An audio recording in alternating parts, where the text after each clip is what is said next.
maka secara ilmiah benar atau tidaknya itu harus berdasarkan kepada sumber, yaitu buku-buku yang merupakan warisan dari para ulama.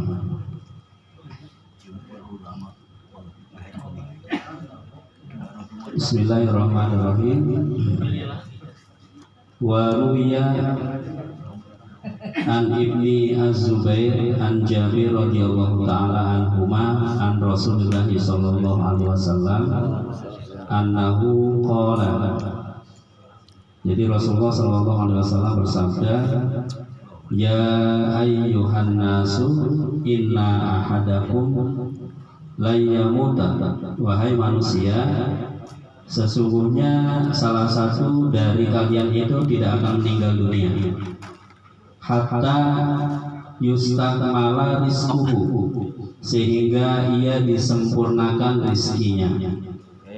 Fala tastabati'u, maka janganlah kalian merasa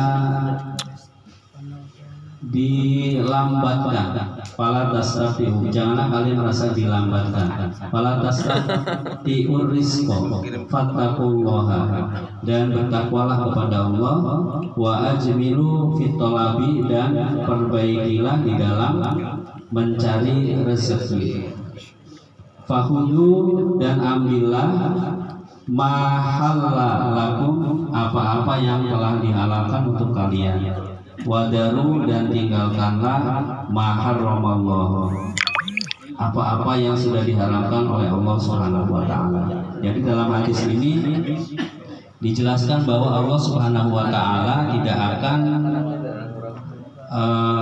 mencabut nyawa seseorang itu kecuali ketika Allah Subhanahu wa taala telah menyempurnakan rezekinya. Artinya ketika kita hari ini masih kesulitan di dalam mencari rezeki, maka bersabarlah dan perbaikilah di dalam mencari rezeki, dan jangan minta dicepatkan, karena kalau segera Allah kabulkan dan segera sempurna, maka sempurna juga umurnya. Jadi seperti itu. Maka ketika Allah Subhanahu wa taala memberikan kesempatan kepada kita ini hidup, memang untuk memperbaiki dalam hal usaha mencari rezeki. Wa qala al-Hakim an-nasu fil kasabi ala maratib, di dalam berusaha mencari rezeki ini manusia itu terbagi pada tingkatan-tingkatan. Yang pertama, minhum mayara arizku minallahi ta'ala. Di antara mereka itu ada yang berkeyakinan memang Allah Subhanahu wa taala lah yang memberikan rezeki. Wa minal kasabi fahuwa musyrikun, dan Allah itu memberi rezeki itu dari hasil usahanya. Jadi dia yakin bahwa Allah itu memberi rezeki dari Allah, akan tetapi juga dari usahanya. Maka orang inilah yang dianggap sebagai orang-orang dalam level menyekutukan Allah. Nah ini karena Allah Subhanahu wa taala membuktikan bahwa andai saja ada orang yang hanya diam di rumah saja, tapi ketika Allah berkehendak memberikan rezeki, maka niscaya rezeki itu akan diantar ke rumahnya.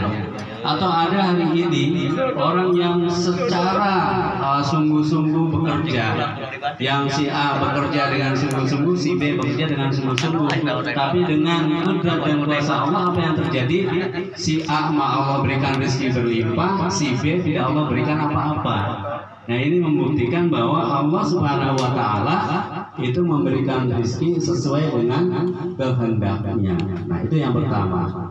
Yang kedua, wa minhum may yara ar-rizqa minallahi ta'ala wa la yadri ayutihi amba. Ini orang yang kedua nih. May yara ar-rizqa minallahi ta'ala. Dia tidak melihat bahwa rezeki itu sebetulnya tuh yang memberikan Allah atau enggak. Nah ini Fahuwa munafikun. Nah, inilah orang-orang yang munafik. Sebenarnya dia tahu bahwa Allah lah yang memberikan rezeki, tapi seolah dia pura-pura tidak tahu. Ini pada level yang kedua ini. Dan dia dalam hatinya itu ada sifat munafikun syakun. Jadi ada keraguan di dalam hatinya. Sebenarnya yang beri rezeki itu Allah atau bukan? Itu pada level yang kedua. Yang ketiga, wa minhum may yara rizqa minallahi ta'ala. Dan yang ketiga ini adalah levelnya orang yang meyakini bahwa rezeki itu dari Allah Ta'ala. Dia tahu wala yu'ti haqqahu wa yu'sillaha ta'ala fahuwa fasikun. Dia tahu sebenarnya yang memberikan rezeki itu Allah, akan tetapi apa yang dia lakukan, la yu'ti haqqahu, dia tidak melaksanakan apa yang menjadi haknya Allah Ta'ala. Fahuwa fasikun. Dan inilah orang-orang pada level orang fasik. Sebenarnya dia tahu bahwa yang memberikan rezeki itu adalah Allah, tetapi apa yang dilakukan, bukannya dia bersyukur dengan apa yang diberikan oleh Allah, tetapi malah dia bermaksiat. Apa yang Allah berikan itu tidak digunakan untuk mendekatkan diri kepada Allah, akan tetapi justru menjadikan apa yang diberikan itu menjauhkan dirinya dari Allah. Ini saya punya cerita. Ada seseorang yang ketika dia nggak punya uang itu seolah nampaknya susah banget ingin punya uang. Tapi ketika Allah Subhanahu wa Ta'ala telah memberikannya rezeki uang yang cukup, apa yang terjadi? Uangnya digunakan untuk berfoya. Jadi bukannya digunakan untuk ibadah mendekatkan diri kepada Allah, tetapi justru menjauhkan dirinya dari Allah Subhanahu wa Ta'ala. Kalau demikian, itu jadi uang itu menjadikan seseorang baik atau tidak? Kebalikannya, uang itu menjadikan seseorang bisa jauh dari Allah. Na'udzubillah min dzalik. Mudah-mudahan kita, kalau Allah berikan uang rezeki yang berlimpah itu, kita gunakan dengan sebaik-baiknya untuk mendekatkan diri kepada Allah, menggunakan untuk hal-hal yang positif, hal-hal yang berguna, tidak untuk foya-foya. Yang terakhir nih, wa minhum may yara rizqa minallahi ta'ala. Dia tahu bahwa yang memberikan rezeki itu adalah Allah Ta'ala. Wa yara al-kasba sababan wa akhraja haqqahu wa la yusillaha ta'ala li ajlil kasab fa huwa mu'minun mukhlis. Nah, ini pada level yang tertinggi nih. Dia tahu, dia berusaha, dan usahanya itu hanya menjadikan sabab saja. Yang memberikan itu hakikatnya ada Allah Subhanahu wa Ta'ala. Nah, kemudian rezeki yang Allah berikan itu sababan akhraja haqqahu la yusillah. Jadi ia keluarkan untuk hak-haknya Allah. Apa sih hak-haknya Allah di sini? Menggunakan rezeki sesuai dengan tujuannya, untuk memberikan nafkah kepada keluarganya, untuk sebagian yang berderma, dan untuk melakukan kebaikan-kebaikan dari rezeki tersebut. Fahuwa mu'minun mukhlisun. Inilah orang-orang yang beriman, yang ikhlas di dalam mencari rezeki. Ini ada kisah di sini sebutkan. Ruwiya an Zaid bin Arqam radhiyallahu taala anhu annahu qala kana li Abi Bakr as-Siddiq radhiyallahu taala anhu gulamun ya'tihi kullama panjang.